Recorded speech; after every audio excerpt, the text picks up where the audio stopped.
Welcome back to the Fundamentals podcast. Thanks for joining us for another episode. Adrian will not be on this episode. He'll be back on next week. I don't have much to talk about. Well, actually, I kind of do, but it just won't be as long a segment as the last couple that you've seen. For starters, I do want to get into some sports stuff. That's really it. I just want to talk about to first start out saying rest in peace to the legendary Bill Walton. Um, Passed away today due to cancer. Legend in the game. If you are a basketball fan, then you know. So rest in peace. Um, and it's always sad when you lose legends like that. I mean, it's sad to lose anybody, but you know uh it's just rest in peace. That's all I got on that. So to start out with, I want to talk about this Caitlin Clark, Angel Reese, and quite honestly, all the people that were drafted, the women that were drafted in this year's WNBA draft. Um, you know, the WNBA season starts shortly after the women's college NCAA championship. So a lot of these girls, women, are you know, I mean, they spent what, a month or two without having to play competitive basketball, give or take, and then they were right back at it, and they're playing their regular season right now. Um, I know it's been a lot of talk like about Caitlin Clark, and people should not be talking down on her, and they should be thanking her for getting the chartered flights and all of that. I'm just a fan of the game. I'm a fan of a bunch of things, man. I'm just a fan. I'm on the outside looking in. Obviously, I don't know none of these people personally, but one thing I could say is I think it's fair to say that you can like Caitlin Clark, think she's a generational talent or whatever, like Angel Reese and any other athlete that was in the WNBA draft this season.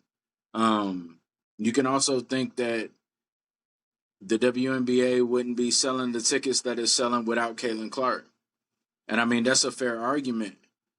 But with that argument, you can also say that Caitlin Clark might not be as popular without Angel Reese because she got super popular with a certain fan base after the whole debacle with the Angel Reese with the "you can't see me" thing, right? Um, so it's a lot of women's athletes that we can thank that came out in this draft just in general, because that going back to even South Carolina, to playing in the Final Four, not this past year, but the previous year before, when LSU won the NCAA championship, the women's NCAA championship, and even with South Carolina winning it this year, and I don't think people don't appreciate Caitlin Clark in that world. Like, I don't think that they dislike her or don't appreciate her. I think it's a level of like understanding that there's hierarchies, right? So currently Diana Taurasi is the women's she's the points leader for women's NBA. So quite honestly, like she doesn't have the right to be disrespectful, but she has the right to have a word or an opinion on Caitlin Clark. Whether she does or doesn't, she has that right. Even some of the past NBA, WNBA women, WNBA players have a right to say something. Like the WNBA has been around for long enough, and yeah, like it's getting some new fans and it's getting some new eyeballs, and that's fair. We can say, okay, we've never seen, uh, or people can say that we've never seen a shooter like Caitlin Clark in women's basketball. That's fair to say. Um, but we can praise her without discrediting everybody else, and vice versa, right? We can praise what the WNBA has been without discrediting Caitlin Clark. Now, to the people that are like, I've seen a couple tweets where it was like, well, don't get her hurt. Don't let Caitlin Clark get hurt because it wouldn't be that popular without her. Like that's not a thing, man. Because you're telling people don't play hard against her. Like like I don't think anybody's sought out to intentionally hurt Caitlin Clark. I think they're playing hard basketball, and I think with the new eyeballs, people are trying to show like, hey yo, I can do this too. Like we're not just gonna focus on one player. So it's a lot of things on that. I mean, we can go deeper. We can have. I mean, people you can argue it and conversate for hours on upon hours about it. But at the end of the day, like let's enjoy what we have. If you are a fan of WNBA, if you've liked what you've seen this year, I mean, quite honestly, I've watched Los Angeles Spark more than any other team this season, um, and I will say I'm watching more WNBA games, but I've actually only watched two games that involve Caitlin Clark. So from just a fan of basketball, this isn't my first year watching WNBA. I'm just more in tune with it this year. I'll say that, right? So I mean, that's what I have on that. Um, Now, let's move on to the NBA playoffs. Some of the things that I don't like, some of the things that I'm seeing that I don't like. I don't have no numbers in front of me. Like this was supposed to be a quick segment. I don't have no numbers in front of me, but what I can tell you is, let's talk about the Mavs and Minnesota Timberwolves series right now. Obviously, if you watched the game last night, Minnesota's down 3 games, right? So it's been a lot of talk. Anthony Edwards is young, man. He's what, 22, 23. Um, he's young, man, and see, I hate when people do the comparing people to Michael Jordan because now he's suffering from analysts saying comparing him to Michael Jordan. So he's suffering from that, like because people are scrutinizing him from what analysts have done, right? So I already hate that. I hate when they do that. But let's compare, right? Like Anthony Edwards is Anthony Edwards, and he's a young player. He's farther in the playoffs than he's ever been. Um, is he struggling this series? Yeah, he's struggling. Game 3, he didn't have a terrible game. He really didn't. His game was not terrible for Game 3. I think my bigger issue is we keep talking about Anthony Edwards and his struggles. Why aren't we talking about Cat? Why are we not talking about Karl Anthony Towns? Struggling. Why are we not talking about Rudy Gobert? Why are we not talking about the coaching? Why are we not talking about some of the things that go on during the game that can be adjusted and fixed via coaching, and they're not, right? Like, quite honestly, on paper, Minnesota has the better team. On paper, Minnesota is the better team.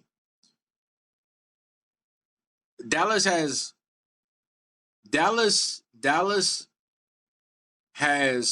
Kyrie and Luka Doncic to close games.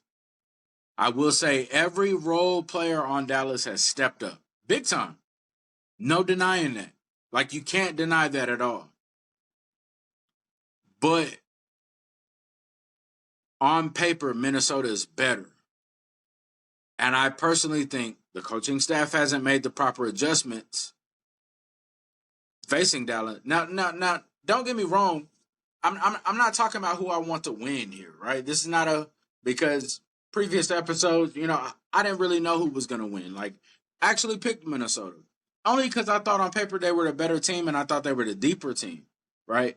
And I thought that with Conley that you just had a level of uh, veteran leadership in him that could talk to Anthony Edwards, get guys in the right mindset. But in saying that, I will admit, in saying that I underestimated what Kyrie brings to the table, having that experience, right? So I could say that, yeah, I dropped the ball on even thinking about that until after game one, honestly. But back to my point, Anthony Edwards is facing a lot of scrutiny, but we're not talking about Karl Anthony Towns. We're not talking about Rudy Gobert defensively. We're not talking about the coaching staff. We're not talking about, like, Rudy. Why is it when there's a switch, Rudy is getting put in? He's having to guard on the perimeter so often. Why are we not? You know what I mean? Like, obviously, we've seen how many times that Dallas was able to drive, throw the oop. Like, obviously, there are some things that can be adjusted on the defensive end for Minnesota, and it's not happening. This last game, game 3, Anthony Edwards had a solid third quarter. Not much in the fourth quarter, but in the last 2 games, matter of fact, the step back, game 2, the step back, where Luka hit the 3, Karl Anthony Towns wasn't even in the game at that moment. Right? Like, so we got to talk about his gameplay, because ask yourself why, right? So, like, there's so many other things to it instead of just simply blaming Anthony Edwards, saying he ain't it. This kid is young. He's got a lot of time left in the league. Does he have a lot of time left with Rudy Gobert and Karl Anthony Towns? Who knows? I would have to think not much, but at the same time, like, the Jordan comparison, you got to think Jordan came into it took Jordan 5 6 seasons to even, like, crack the egg, right? And I'm a Jordan fan. Like, Jordan's the greatest to ever play to me, right? The greatest to ever play. This is coming from somebody that is a Laker fan, right? I just don't like how the media compared him to Jordan and then switched up on him. Like, literally, in 3 games, switched up on him. Like, y'all compared him. He didn't compare himself. You know what I mean? So, yeah, is he confident? Yeah, don't you want that? Because Luka's confident too. Like, you want the confident player on your team. Like, you want somebody with no fear factor. I think yeah, he bit off a little bit more than he could chew with saying I want to guard Kyrie, because we saw he tried those first 2 games. And I think it took some wind out of him. I think that's why in the fourth quarter he was drained, right? That's my personal opinion. But we can't simply just sit back and completely blame him. I see a lot of things on Twitter and all of that saying, "Oh yeah, he's trash." No, man. You cannot call Ant-Man trash. You cannot call him simply because he had some rough games in the Western Conference Finals. Right? We're talking about the Western Conference Finals. We're not talking about the first round. Right? So with that said, I just think that we could give him a little bit more leniency and kind of focus on, Minnesota as a whole. There's other things to look at besides simply saying that uh, Ant-Man has been bad. That's what I got on it. Going to the Eastern Conference Finals. Boston, the Pacers. Home of Reggie Miller. Okay. Obviously, we know Boston was one of the better teams, and I did say that my big concern was going to be Al Horford and whether he would be tired and whether he would struggle this series. I had those concerns. The thing is, since the series has started, Al Horford has showed that this stage at this age, it ain't bothering him. What do you have, like 6, 7 threes the other night? That was big, man. Those were big points that he put up for them. Honestly, Tatum and Jaylen Brown are surprising me. We can go back. We can talk about the Pacers in terms of Turner, because Turner is doing what he can without Halliburton, right? Because Halliburton didn't play the last game. I don't know if he's playing tonight, but give the Pacers some credit in terms of game 1 and game 3. Actually, they could have won both those games. Though, like we are, I'll say we often talk about like Boston shooting themselves in the foot, but what I saw in games 1 and 3 specifically, it was Indiana shooting themselves in the foot. The Indiana Pacers shooting themselves in the foot. I think tonight the Pacers do win one. I hope they win one. I would hate to see an Eastern Conference, given what we've saw in the playoffs all year. This has been an amazing, like a phenomenal playoff year for the NBA. I've enjoyed every second of it. But given what we've seen, I would hate to see a sweep in the Eastern Conference Finals. I would love for Indiana to win one, right? I think Indiana, man, I mean, it's hard because I think they feel like they've really won game 1 and game 3, but they just blew it at the end. And like I said, in those games, usually you see Boston folding. You usually see Boston screwing that up. And seeing the chances that Indiana Pacers had,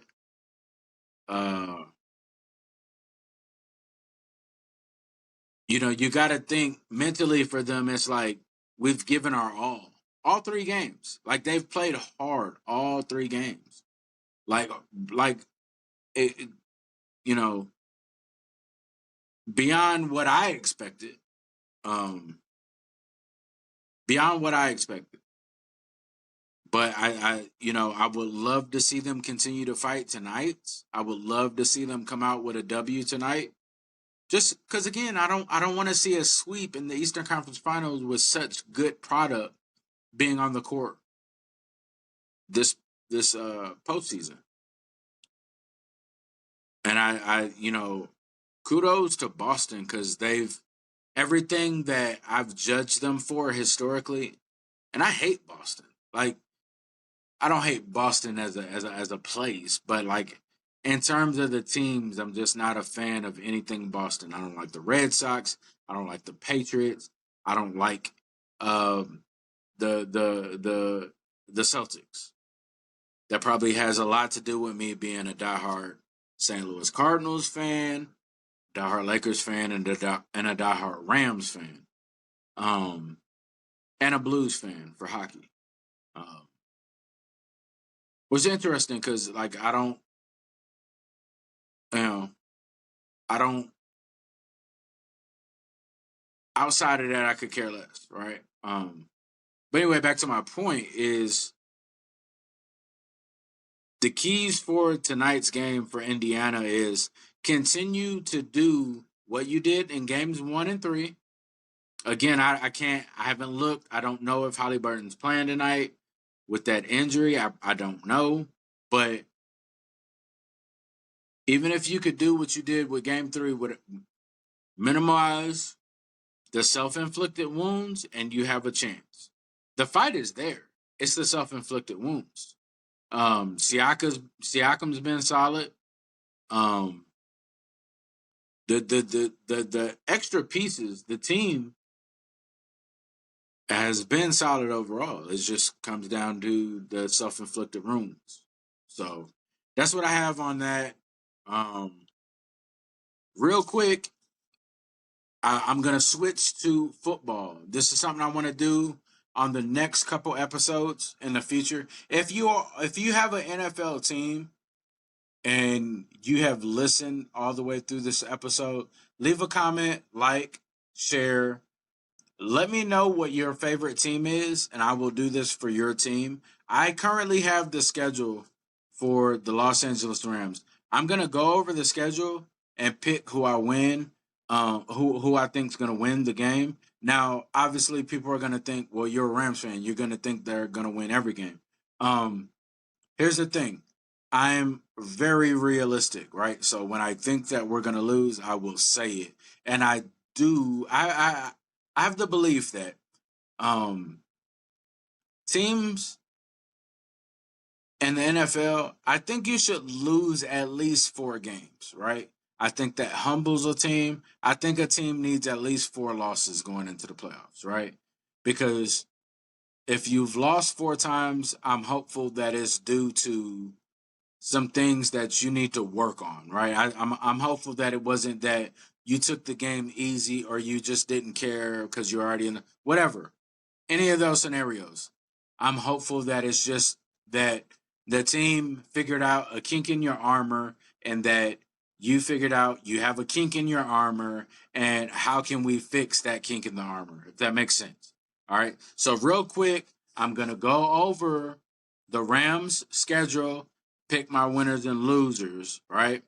So they open up Sunday, September 8th at Detroit. It's a Sunday night game. 8:20 p.m. At Detroit, I'm going to say we win that game. I'm going to say we win that game. And this game is going to be close, but I'm not saying it cuz it's my team.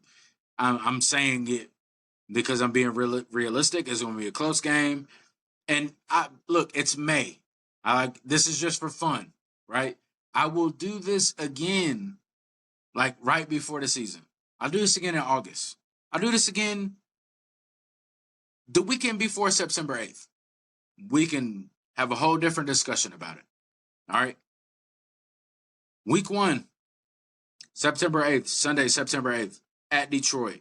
I have the Rams by 3. Week 2, at Arizona, September 15th, at Arizona, Fox 405 game. I have the Rams by 10. I don't have a point. I don't have the points. I'm just gonna say by 10. Week 3, facing San Francisco. Okay, so real quick before I give this, right? I get it. During the regular season, for some reason, we cannot seem to beat San Francisco. Last year we did. In the last week of the season, we were able to beat San Francisco during the regular season. Years prior, it had been really hard. We are at home this game. This is a little bit of a toss-up, but I'm going to go, this is week 3, September 22nd. I'm going to go to Rams. I'm going to go to Rams by 7. Okay. At Chicago, September 29th, I'm going the Rams by 13. Versus Green Bay, October 6th. I think we win. We are at home. We're at home. By the way, that Chicago game is at Chicago. We're playing in Chicago. The Green Bay game, we are at home. I have us beating Green Bay by 3 in that game. Bye week 6. I think we go into the bye week undefeated. Week 7 against Las Vegas. I think we start slow. This is just prediction, man. Like, I'm having fun with it. So don't take this too serious. If you're a Rams fan, don't be mad at me. I'm a Rams fan too. I'm just being realistic. I'm just for fun. All right. Las Vegas. At home. I think we lose by 6. All right. I think we come out a little bit slow after the bye week, which is not. This is not something we usually do, but I think we're so confident going into week 6. I'm just guessing. All right. I think we lose by 6. Week 8.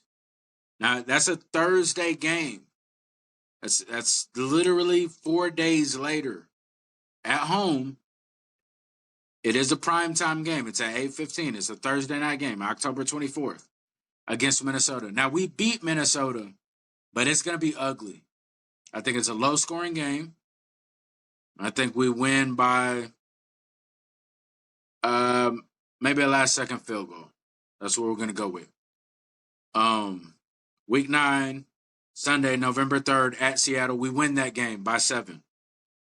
Monday night game, November 11th versus Miami at home. We lose that game. We lose that game by 10. Sunday, November 11th, we're well rested. We play at New England, but we are well rested. It's a 1:00 game. We win that game by 17. Philadelphia, Sunday, November 24th. We're at home for that game. We win that game. We win that game by 6. Week 13, Sunday, December 1st, at New Orleans. We win that game. We win that game by 17. That game's not going to be close. We win that by 17. Week 14, Sunday, December 8th, versus Buffalo. We lose that game. We're at home, but we lose that game. We actually lose that game by 12. Thursday night game, week 15, December 12th, at San Francisco. We lose that game by 10. Week 16, Sunday, December 22nd, at New York Jets. 1 p.m. game. We do win that game, but it's ugly for some reason. It's ugly. We lose that game. Maybe it's snow that day. Maybe the weather is ugly. We kind of just ground and pound. Low scoring game. We win by 3. Week 17, Sunday, December 29th, versus Arizona, to be determined. So I don't know what time slot. All I know is we're home for that game. It may even be flex determining, who knows? We don't know. Week 17. I will say that we win that game, even though there's a good chance that we might not even have to play starters. So I'm just going to go with we win that game. That's what I have right now. Again, I'm going to do this later. I'm going to do this in August. I do not, this is for fun, right? I do not know. Obviously, it's May right now. We don't know who's even there's going to be some people cut. There's going to be some injuries happen. We don't know what happens between now and the start of the season. So I just want to have fun with it. Again, if you're still tuning in, hit like, click subscribe, show some love if you enjoyed it. Adrian will be back next week. He'll be back next week. I just had to put, I wanted to put some material out, kind of talk about what what was going on in the playoffs. There's another game coming up, another game tonight. Indiana and Boston, game 4. Hopefully, it's not a sweep. Again, with the NFL schedule, just wanted to put, I thought it would be fun. So if you want your team, if you want me to do your team, and want me to pick your team and what I think, in the comments, put what team you're a fan of. On the next episode, I will pick one of the teams, and if I get more than one, I will do a team each week. First come, first serve. First come, first serve. Again, if you enjoyed the episode, like, subscribe, check us out. Me and Adrian, the Fundamental Podcast. I'm out.